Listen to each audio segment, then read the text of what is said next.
마테오 복음서와 마르코 복음서에 보면 이제 예수님께서 마귀를 쫓아내는 대목들이 많이 등장합니다. 이 마귀의 이름도 등장하고요.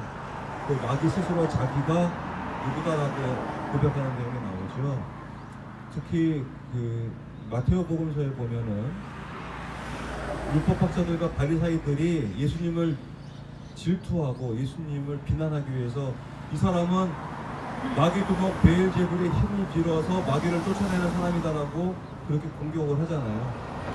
뿐만 아니라 게네사라 지방에 갔을 때 무덤가에 살고 있는 마귀 들린 사람이 예수님을 보고 이제 놀래가지고 예수님 앞에 가서 제발 나를 쫓아내지 말아달라고 청원하는 대목이 나옵니다. 그 사람은 얼마나 착한 사람인지 그 지방에 사는 사람은 그 사람 옆에 갈 수가 없었어요. 쇠사슬로 묶어놔도 끊어버리고 그냥 돌로 가슴을 치고 옷도 입지 않은 채 살아가던 마귀 들린 사람이었는데 자기를 쫓아낼 거라고 믿고 예수님한테 제발 쫓아내지 말아달라고 부탁을 하는데 그때 예수님이 물어보잖아요. 네 이름이 뭐냐? 그랬더니 그 마귀 들린 사람이 얘기하기를 나는 군대라고 합니다. 왜냐하면 숫자가 많았기 때문이다라고 얘기하잖아요. 군대라는 말이 이제 마귀가 쓰는 유용어 중에 하나였던 거죠. 우리 다 아시다시피 20세기가 시작하면서 엄청난 세계대전이 두 번이나 있었어요. 1차 세계대전, 2차 세계대전. 우리가 그 1차 세계대전, 2차 세계대전을 기억하는 여러 이유가 있지만 1차 세계대전 전까지만 하더라도 전쟁의 양상은 고전적인 전투를 했어요. 그 전투 중에 사람이 죽기도 하지만 부상자도 생기잖아요. 그런데 1차 세계대전부터는 대량으로 사람이 죽기 시작했어요. 그 대량 살상 무기라고 하는 것들이 최초로 등장하는 전쟁의 역사는 그 시작이 1차 세계대전입니다. 대표적인 두 가지만 언급을 하면요.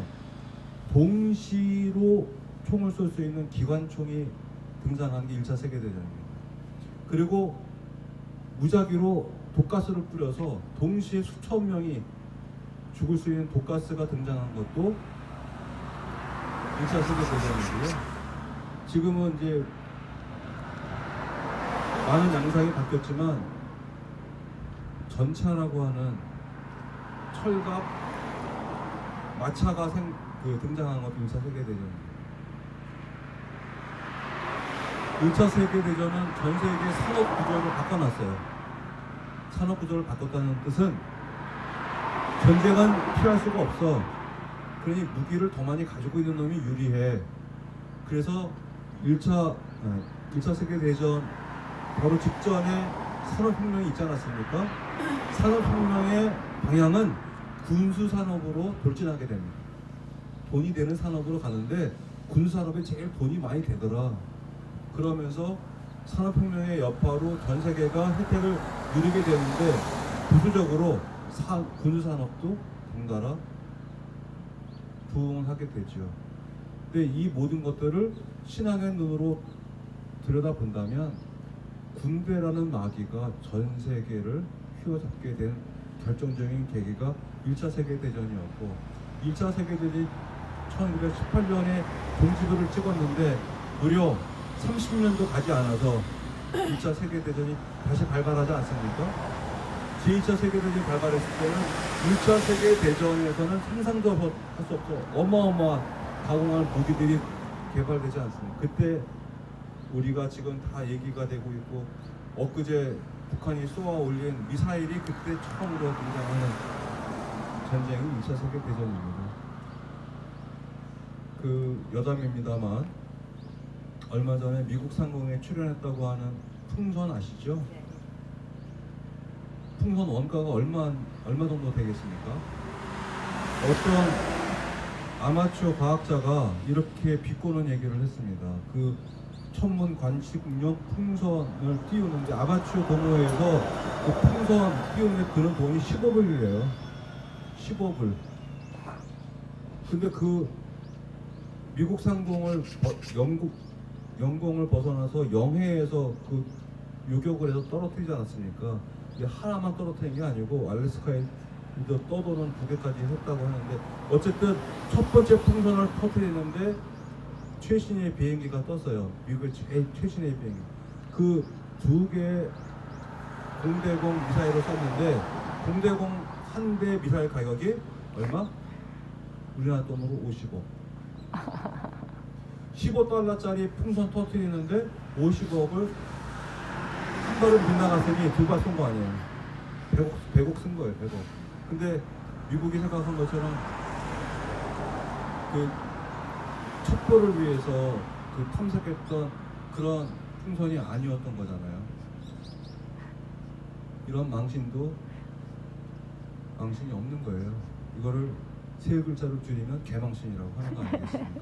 개가 억울해. 개는 죄가 없는데. 그렇죠?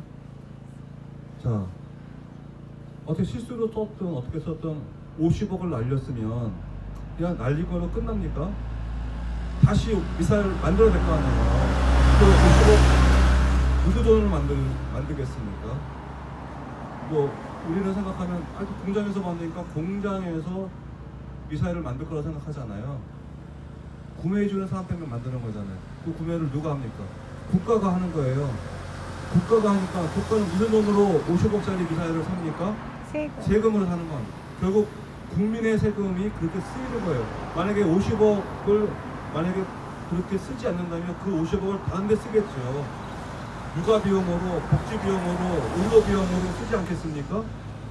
따라서 각 나라에 책정되고 있는 국방비는 우리는 당연한 것처럼 생각하지만 이게 다 군수산업체를 먹여 살리는 돈 아니겠습니까? 거기는 땅 짓고 헤엄치는 산업 아니겠어요? 자, 그럼 이 모든 전쟁이 필요하고 전쟁을 억제한다는 명분으로 군수산업들을 육성하고 대량의 살상무기들 또는 무기체계 군비 경쟁을 하도록 부추기는 뭐 세력도 있고 사람도 있고 그런 집단도 있고 당연히 무력 집단도 있을 텐데, 그 모든 것들의 배후는 군대라고 이름을 붙이는 우리 마귀들이 펼치고 있는 세상이라고 우리가 신앙 안에서 해석할 수 있을 겁니다. 그렇게 본다면 이 강정마을도 누구의 세력에 장악되고 있는데, 그렇게 본다면 뭐 우리나라 국방부 또는 국방부에 협력하고 있는 건설회사들 또는 군수산업체 또는 그런 정권이라고 할 수 있지만, 그 배후에는 군대라고 하는 이름의 마귀들이 여기를 완전히 장악하고 있다고 할 수 있지 않겠습니까? 오늘 마귀 들린 아이의 얘기가 그런 것들을 우리에게 시사하고 있고 암시하고 있다고 볼 수 있을 것 같습니다. 오늘 첫 번째 독서에 지혜의 얘기가 나옵니다. 지혜를 반가워하지 않은 사람이 어디 있습니까? 다 지혜로운 사람이 되고 싶고 지혜를 얻는 것을 황금보다 더 소중하게 여기는 그런 풍토도 있지 않습니까? 그런데 그 지혜는 그렇게 얻어집니까? 서울대를 나오면 지혜가 저절로 학위처럼 얻을 수 있는 겁니까? 아니면 유학을 갔다 오면 지혜를 얻는 겁니까? 우리는 모두 지혜를 원하지만 지혜를 얻는 과정은 중요하게 보지 않죠. 왜냐하면 지혜는 실패의 결과입니다. 실패를 성찰하고 그 실패의 교훈을 알아차리는 사람이 그 성과로 지혜라고 하는 보물을 얻게 되는 거예요. 실패를 경험하지 않는 사람은, 한 번도 쓴맛을 보지 않은 사람은, 한 번도 좌절을 경험하지 못한 사람은 지혜의 문턱에도 가보지 못한 사람이에요. 지혜는 그런 과정을 통해서만 얻게 되는데, 우리는 그 과정은 생략이야. 우리는 열매만 따먹듯이 지혜만 얻을 수 있을 거라고, 돈을 많이 들여서 좋은 학교를 가고 유학을 보내고 그렇게 내가 학위를 많이 따면 자동으로 지혜가 올 거라고 우리는 착각하고 하는 거예요. 지혜는 우리 고통을 겪고 시련을 겪은 사람이 자기가 겪은 이 실패와 시련과 고난이 주고 있는 메시지가 무엇인지를 성찰해서 깨달은 사람이 그 지혜를 얻게 되는 건데, 우리는 그 지혜를, 사실은 지혜가 우리 삶에 도처에 널려 있잖아요. 근데 그 지혜를 주워서 지혜로 삶을 생각하지 않고 우리는 엉뚱한 곳에서 지혜를 찾고 있기 때문에 여전히 지혜와 관계없는 무지한 인생, 어리석은 삶을 살고 있는지 모른다 하는 생각을 하게 됩니다. 오늘 우리가 들었던 복음 말씀은 마르코 복음입니다. 그러면서 오늘 복음에서 제 마음을 건드렸던 것은 아이 아버지, 마귀들의 아버지가 이렇게 얘기합니다. 이제 하실 수 있으면 저희를 가엾이 여겨 도와주십시오라고 하는데, 예수님이 아니 하실 수 있으면이 무슨 말이냐 하잖아요. 이 겸손의 표현인데, 그래서 말을 바꿉니다. 저는 믿습니다. 스승 예수님께서 저희 아이를 구해 주실 거라고 믿습니다. 그렇지만 믿음이 없는 저를 도와달라고, 믿음이 없는 저를 도와달라고 이렇게 얘기를 하지 않았습니다. 마테오 복음에 보면요, 믿음이 없는 것을 나무라는 대표적인 이야기로 겨자씨 얘기를 하세요. 너희가 겨자씨만한 믿음이 있으면 저 산을 바다에 빠지라고 해도 그렇게 될 거다. 겨자씨는 이 크기를 상징하는 얘기잖아요. 그러면 결론은 이런 겁니다. 우리는 겨자씨만한 믿음도 없는 거예요. 그러니 아무것도 안 일어나지. 그렇지 않습니까? 많은 분들이 이렇게 자책을 합니다. 내가 열심히 기도도 하고 이런 믿음을 가지고 있는데 내가 바라는 것들이 이루어지지 않는 걸 보니 나는 그 겨자씨만한 믿음도 없구나 하고 절망하고 좌절할 수 있어요. 반대로 얘기하면 소위 믿음이 출중하다는 사람, 믿음이 있다는 사람들이 빠지는 공통적인 두 가지 오류가 있는데, 첫 번째 오류는 나는 믿음이 튼튼하니까 내가 바라는 것들은 당연히 하나님께서 이루어 준다고 여기는 거예요. 그래서 호사가들 중에는 내가 이렇게 기도를 드렸더니 또 이렇게 하나님께 청했더니 이런 것들이 이루어지더라. 그 청도가 뭡니까? 현세적인 것들이잖아요. 여러분 주변에 그렇게 얘기하시는 분들이 많은지 적은지 저는 모르겠지만 그 한 달이 건너서라도 들었을 거예요. 내가 어떤 분의 그 이야기를 통해서 기도를 하는데 그냥 기도하면 안 되니까 내 기도의 구체적인, 예를 들면 이런 얘기를 전 직접 들은 적이 있어요. 내 딸이, 외동딸이 결혼을 해야 되는데 내 사위가 될 사람을 그냥 좋은 사위감 이렇게 하면, 좋은 사위감이 하나님이 어떤 사람이 좋은 사위감인지 모르니 하나님 알아듣기 쉽게 구체적으로 나열을 해야 된다는 거예요. 일단 서울대를 나와야 되고, 결혼 지참금은 제가 들은 게 20년 전이에요. 결혼 지참금 정도 2억 정도는 있어야 되겠고, 외제차, 아파트 30평, 서울 거주, 대기업 취업자, 이런, 그리고 아다들이 아니어야 되고, 이런 10가지 조건을 가지고 100일 기도 조건이 딱 나타나더래. 100일 되는 거예요. 그러니 그 사람의 기도나 그 사람의 믿음이 얼마나 솔깃했겠어요. 그런데 가면 11조도 저절로 하게 되는 거죠. 우리는 믿음이 강하다는 증거가 내가 청했더니, 내가 이런 믿음이, 내가 청한 걸 이루어지는 걸 봐서는 분명히 겨자씨보다 더 큰 믿음 아니겠어요? 이렇게 자만하는 거죠. 두 번째 오류가 있습니다. 두 번째 오류는 뭐냐면, 내가 청하면 내가 기대하는 기한 내에 이루어져야 되는 거예요. 그 기한 내에 이루어지지 않으면 안 이루어지는 거가 다를 바가 없는 거잖아요. 내가 시한이 있는 거, 하느님이 내 기도를 들어주셔야, 시한이 적어도 연말까지는 들어주셔야 되고 언제까지는 들어주셔야 되는 거예요. 그리고 그렇게 이루어진 것을 자기 믿음이 강해서 된 거라는 그 확신에 빠지게 되는 것도 있지 않겠습니까?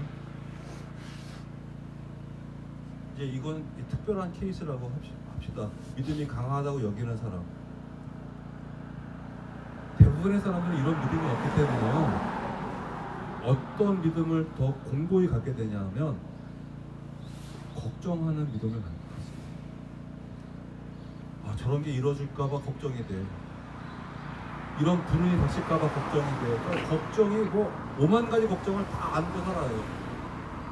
근데 우리 그냥 그저 막연한 걱정이라고 생각하잖아요. 근데 실제로 많은 사람들은 이 걱정을 실현시킵니다. 왜? 너무 확고하게 걱정하니까 이 걱정이 실제가 돼요. 내가 암에 걸릴까봐 360을 진짜 진지하게 걱정해 보세요. 걸리는지 안 걸리는지. 많은 사람들이 그렇게 얘기하지 않습니까? 이 얘기는 제가 하는 얘기가 아니에요. 의사들이 하는 얘기입니다. 여러분 들어보셨을 거예요. 플라시보 효과가 들었죠. 플라시보 위약 효과예요. 위약 효과. 이건 실제로 70년대 미국 심리학에서 입증한 심리학 결과입니다. 똑같은 환자 두 그룹을 놓고 이 약을 두 가지를 줘요. 똑같은 약이라고 얘기를 했는데 하나는 그냥 아무 효과가 없는 그냥 알약, 여기는 효과가 있는 약이에요. 근데 당연히 약을 먹으면 약이 양리적 효과가 자기 의지하고 관계없이 일어나겠죠. 그런데 여기 양리 효과가 없는 알약을 주면서 이거는 이번에 특별히 개발된 특효약이다. 이게 어떻게 빨리 반응하는지를 시험하기 위해서 이걸 특별히 시험군으로 하는 거다라고 알려주고 약을 복용하게 했고, 여긴 실제 약이에요. 근데 이거는 요번에 그 검진 결과 그다지 효과가 없는 약으로 판정됐다. 근데 당신들한테도 그런 효과가 없는지를 검증하게 했다고. 약 효과가 있는 약을 복용하게 했고 아무 효과가 없는 약을 복용하게 했는데 이 반응한 그룹이 달라졌다는 거 아니에요. 양쪽 다 반응했어. 효과가 없는 약을 먹었던 이 사람들이 그 의사의 얘기를 믿고 반응을 보였어요. 효과가 있는 것처럼. 반대로 효과가 있는 약을 먹었는데 효과가 없다는 의사의 얘기를 믿고 복용한 사람이 효과가 거의 나타나지 않은 거예요. 대단히 놀라운 사실 아니에요? 우리 약은 자기 의지나 이 관계없이 신경학적으로 생리학적으로 반응을 일으킨다고 여기고 있었는데 실제는 그렇지 않았다는 거예요. 자기가 믿은 사람들은 효과가 있다는 거예요. 심지어는 이렇게까지 얘기한 경우도 있었다고 그래요. 그 냄새를 탈취한 알코올을 넣고 이거는 알코올이 없는 물이다라고 먹은 사람은 안 취했다는 거예요. 또 이런 일이 있을 수 있을까? 이게 심리학에서 있을 수 있다. 이걸 명백하게 위약 효과, 플라시보 효과라고. 근데 현재는 어떻게까지 이 플라시보 효과를 얘기하느냐? 환자가 병원에 가서 의사를 만나는 것 자체가 치료 효과라는 거예요. 그게 플라시보 효과의 첫 번째랍니다. 내가 의사를 만나면 저 의사가 내 병을 고쳐줄 거라는 믿음이 생기니까 의사를 만날 수 없는 사람보다 치료 효과가 이미 증진돼요. 이게 아무런 치료 과정이 들어가지 않았는데도 의사를 만나는 것 자체가 자기의 믿음으로 이미 치료가 진행이 되는 거예요. 있을 수 있겠죠.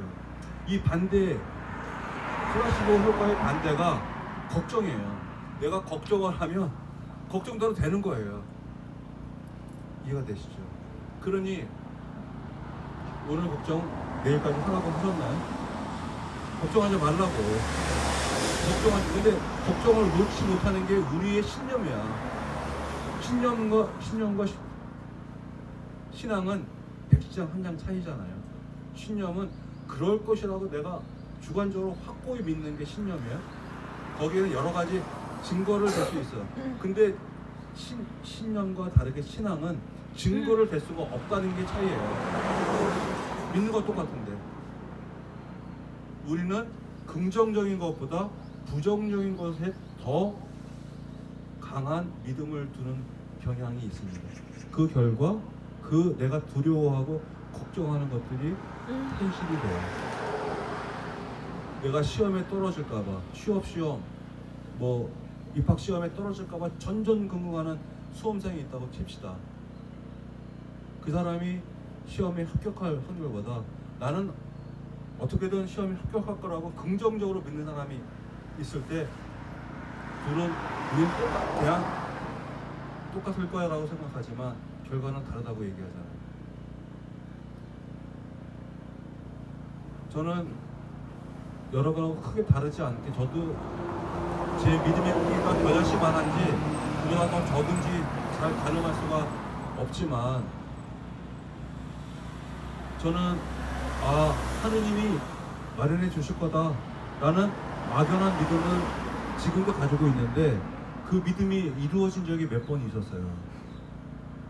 아마 저뿐만이 아니라 여러분도 있을 거라고 생각했는데 제 경험을 좀 나눠드리는 것이 우리가 걱정할 필요가 없고 하느님께서 우리 앞을 안배해 주시는구나, 우리가 그걸 더 굳게 믿어야 할 필요가 있구나 하는 계기가 되시라는 측면에서 말씀을 드리고자 합니다. 기회로는 상관이 없겠죠. 그전에도 있었겠지만 그전에는 제가 잘 미처 깨닫지 못했고요.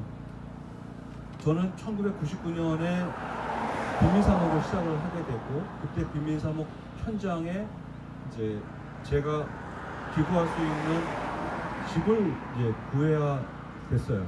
이제 신설 본당처럼. 그런데 아시다시피 서울 수도권의 빈민사목은 재개발 때문에 시작된 사목이거든요. 1984년도 재개발 때문에 집을 쫓겨나야 되는 세입자들, 이 사람들을 돌볼 사람들이 좀 있어야 되겠고 교회가 돌봐야 되겠다고 하는 취지로 설립이 된 사목위원회였는데 99년도에는 이미 서울의 대부분 지역들이 재개발이 거의 끝나가던 시점이었고, 그러니 재개발 지역 알다시피 많은 투기꾼들이 와서 재개발 지역에 집을 이미 다 사놨고, 그렇게 자기가 재개발 때문에 이득을 노리고 들어온 사람들이 다시 되팔 일은 없었고, 원주민 중에 집을 안 팔고 있는 사람들은 1%도 되지 않았고, 그나마 있다 하더라도 집값은 이미 3배, 4배 이상 높아졌기 때문에 뭐 아파트 값 이상의 투자를 하지 않으면 집을 구하기도 하늘의 별 따기였던 시절이었어요. 99년도 초기에 1월 달에 발령이 나서 집을 구하라고 하는데, 아니 뭐 복덕방에 아무리 수소문을 해도 나온 집도 없고, 이제 미사는 드려야 되는데 이게 집집마다 이렇게 그 이주단지라고 해서 깡통으로 지은 집들이 있었어요. 임대 아파트 들어가기 직전에 이제 임시로 살고 있는 6평, 5평짜리 그 집에서 미사 드리는 것들 한개 있었어요. 저도 이제 집을 구하고는 싶었는데 뭐 막막한 거예요. 집을 구할 수 있는 후보지도 없고. 그 지역, 빈민 지역에 이미 4, 5년 전부터 살고 있던 수교님들도 마찬가지로 이제 집이 필요했는데 그 집을 빈민사목에서 같이 구하게 됐어요. 그 수교님들은 그 지역에 살고 있었으니까 아름아름으로 해서 조그만 집을 하나 구하게 돼서 이제 그 집 계약을 성사하러 가게 됐습니다. 그 빈민 지역에 이제 철거 예정지가 아니었던 아주 40년 이상 된 낡은 집이었는데 그 집을 계약하고 이제 기쁜 마음으로 이제 수녀님들은 새로운 보금자리가 생긴 거예요. 저를 빼고. 그 집을 나오는데 어떤 아주머니를 골목에서 만났어요. 그 수녀님들이 이제 수도복을 입고 운전을 하셨으니까 이분은 신자도 아닌데 갑자기 수녀님을 붙잡고, 수녀님 지금 급한 일이 생겨서 저희 집에 돈이 필요한데 이 집을 팔아야만 그 돈이 생기는 거예요. 이 집 급매를 해야 되는데 왜 복덕복하지 않고 수녀님을 붙잡고 우리 집을 팔아달라고. 그 가격도 저 집하고 똑같이 받겠다고. 그 집이 평소 같았으면 한 3억, 4억을 받아야 될 집인데 그 집이 1억 받겠다는 거예요. 1억을 받겠다고. 그게 개발하기 전에 가격이니까. 그 1억짜리 집이 그냥 생겼어. 언제 계약을 할 수 있냐. 당장이라도 계약할 수 있다는 거예요. 그 집 계약하고 일주일 만에 그 집이 섬겨본다 첫 번째 보금자리가 됐어요. 이 저절로 이루어진 거예요. 근데 결과적으로는 저절로이지만 사실은 집을 구하지 못해서 3개월을 그냥 몇 명 되지도 않는 그 학고방 같은 깡통집에서 돌면서 미사를 했던 거거든요.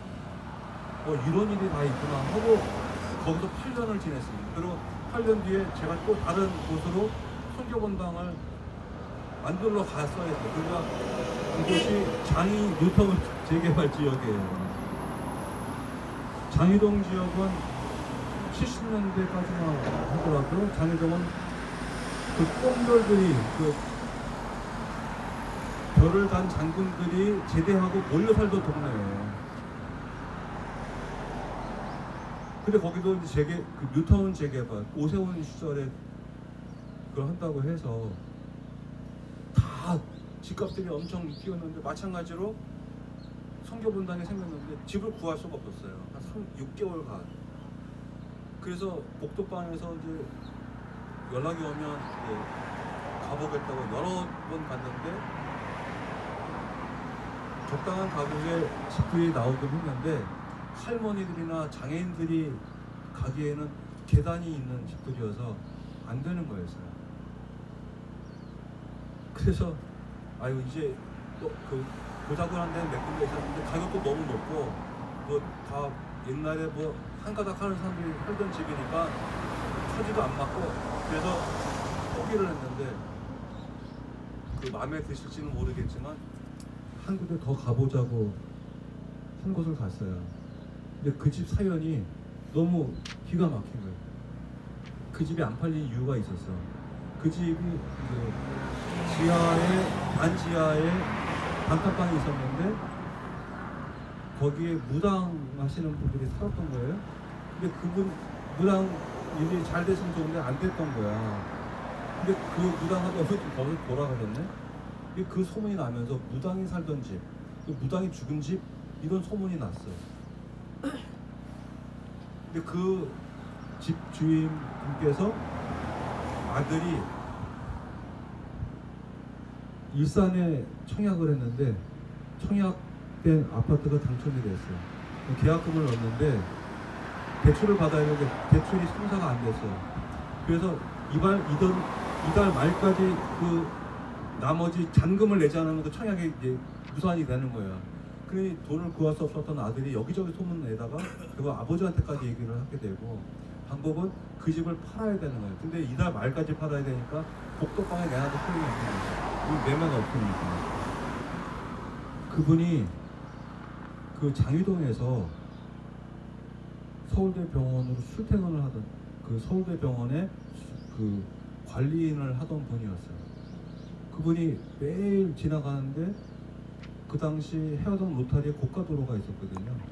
고가도로를 지나가서 내리는 거예요. 그 고가도로를 지날 때마다 왼쪽에 해화동 성당이 보이죠. 십자가가 보이잖아. 이 양반이 그때부터 갑자기 기도하고 싶은 생각이 들었다는 거예요. 그래서 해화동 성당을 지날 때마다 십자가를 보면서 우리 집을 팔게 해달라고. 근데 자기 아무 상관이 없어요. 천주교 신자도 아닌 사람이 성당을 보고 기도를 하니까 제가 너무 염치가 없죠. 팔게 하더라도 천주교 신자한테 팔게 해달라고 기도를 하셨대요. 근데 그분이 저를 보고 저한테 직접 얘기한 거예요. 오늘이 9일째 되는 날이에요. 오늘이 9일째 되는 날 천주교 신자가 왔대. 천주교 신자가 온 게 아니라 천주교 괴수가 온 거예요. 신부가 와서. 이 양반이 가격을 뭐 자기가 원래 얼마를 받기로 했는데 소름이 끼친다고 그 하느님이 어떻게 9일째 되나 이거를 해줬는데 팍 깎아서 평당 800에 한 거예요. 그래서 누구에다가 딱 얘기했더니 그날로 결제가 나요. 그렇게 해서 그 성당 부지, 그 성당 부지도 아니고요. 그냥 저희는 성당을 짓지 않고 일반 가정집에 들어가서 그걸 했는데 더 신기한 일은 그 다음에 벌어졌어요. 제가 91년도에 서품 받고 첫 본당 보좌 신부로 가서 예비자 교류를 했는데 예비자 중에 이제 저를 계속 기억하고 연락했던 분이 거의 10년 만에 연락을 해온 거예요. 왜 연락을 하셨나? 그때 성당을 개보수를 해야 되는 거지. 미사를 드릴 수 일반 가정집을 이제 개보수를 해야 되는데 이분이 제 생각이 났는데 그 첫 본당에 산옥회를 했던 총무님이 계시다고 하면서 총무님이 저를 만나보고 싶다는 거예요. 그 양반은 안 만난 지가 벌써 한 8, 9년 됐는데 왜 만나고 싶으시대요? 그냥 얼굴 보고 싶다고 만났어요. 그래서 이제 제가 근황을 얘기하고 이렇게 저렇게 해서 제가 이제 건물 하나 얻었는데 여기 방을 좀 터야 되고 이제 시설 공사를 해야 되는 거예요. 그때 그 총무라고 하시는 신부님, 제가 건축업을 하는 사람이에요.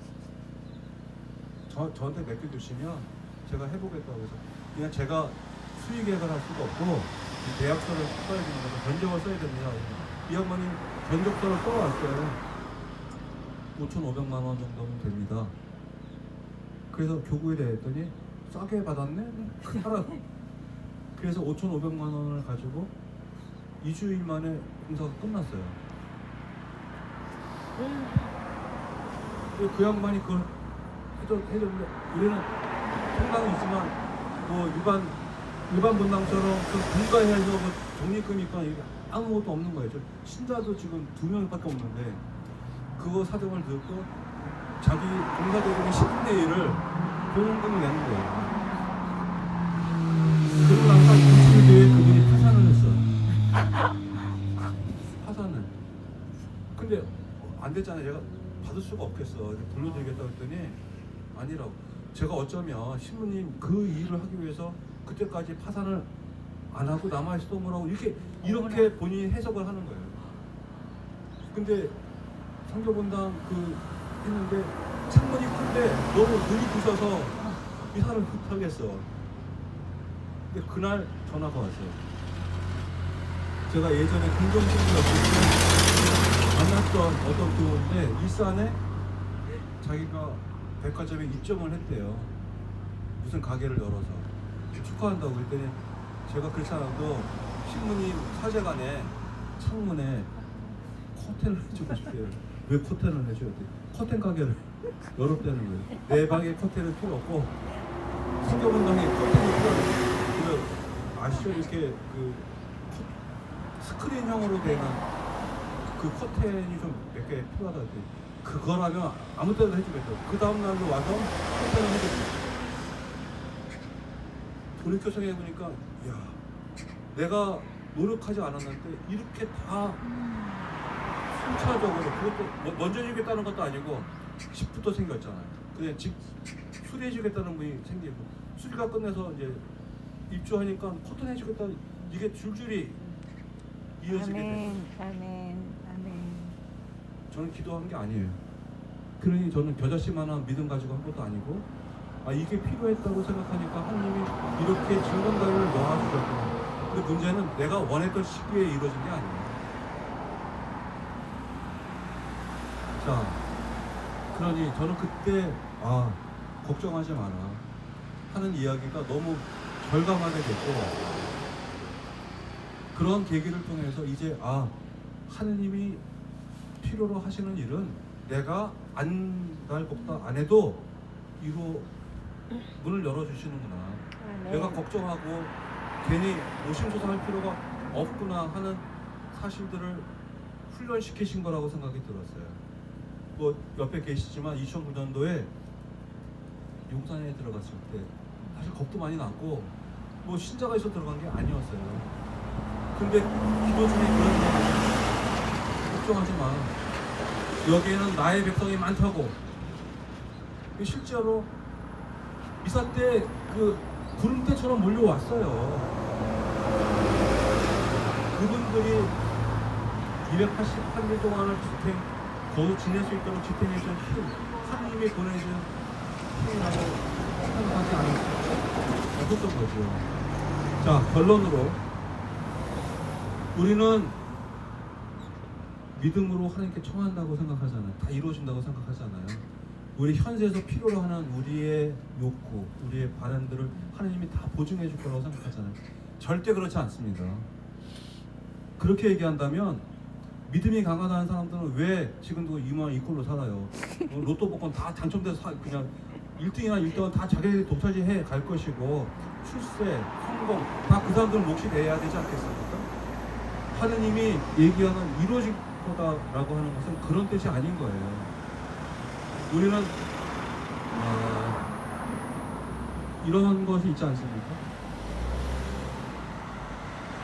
그때는 몰랐는데 돌이켜 보니까 아, 그게 하나님이 하신 일이었네 라고 이렇게 보는 경우도 있지 않습니까?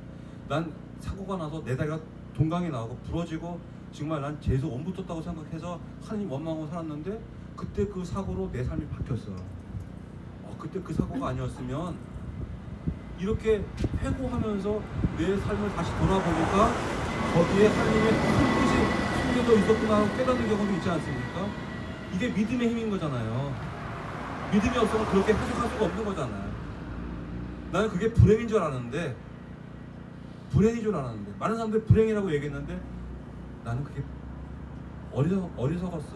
그건 사실은 하나님이 나에게 주신 큰 행운이었는데 그거를 내가 못 알아채고 알아듣는 것이 바로 신앙의 힘 아니겠습니까? 우리 겨자씨만한 믿음만 있으면 이런 깨달음이 우리에게 온다는 거예요. 이런 깨달음이 오면 더 이상 고통이 아닌 거예요. 아멘. 우리는 왜 이렇게 5758일 동안 이 고통을 겪으면서 이렇게 살아야 되냐고 우리는 생각할 수 있는데 우리가 생각하는 시간하고 하느님이 생각하는 시간하고는 다른 거예요. 근데 이 하느님의 시간과 우리의 시간이 합치할 수 있는 이 비결은 우리의 믿음이 하느님의 시각으로 하느님의 마음으로 바꿀 수 있게 만드는 거예요. 우리가 생각해 보십시오. 예수님은 비유적으로 산이 옮겨져서 바다에 가라고 해서 간다고 했는데 하다못해 나무 한 그루가 옮겨져도 몇 달 동안 몸살을 하는데 산이 옮겨지면 몸살을 알아야 될 생태계 무생명들이 얼마나 많겠어요. 하나님이 그거 바라시겠어요? 저 산이 저기 그냥 있는 게 하나님의 뜻이에요. 그걸 우리 뜻대로 이래라 저래라 할 필요가 없는 거 아니겠습니까? 그러므로 우리의 삶을 다른 시각으로 보는 것, 이것이 산을 옮기는 것보다 더 큰 기적이고 세상을 바꾸는 가장 혁명 아니겠습니까? 우리가 세상을 다른 눈으로 보는 것. 우리는 절대로 정의가 이기지 못할 것 같고 빛이 이기지 못할 거라는 절망감이 있지만 천만에 우리 눈에는 그렇게 보이지만 빛은 어둠에게 접은 적이 없고 정의는 불의에 무릎을 꿇어본 적이 없다는 사실을 우리가 발견하는 그것, 이것이 진짜 승리 아니겠습니까? 믿음이 없다는 것은 보지 못한다는 얘기가 똑같습니다. 우리는 자기가 안경을 쓰고 있으면서도 안경 어디 있지 하고 찾고 있는 이런 경우들이 있지 않습니까?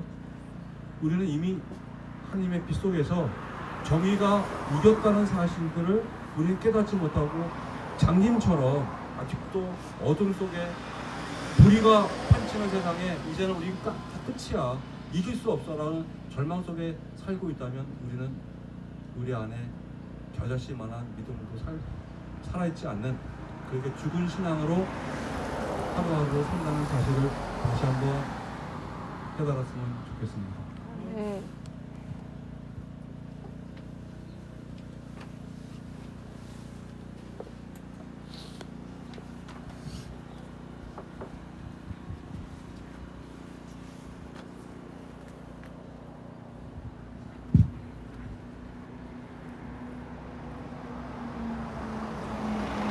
오늘의 주 하나님 찬미받을 주옵소서. 주님으로 주님으로 내가 땅의 모든 이 땅을 주님께 바치오니 생명 양식을 주게 하시오.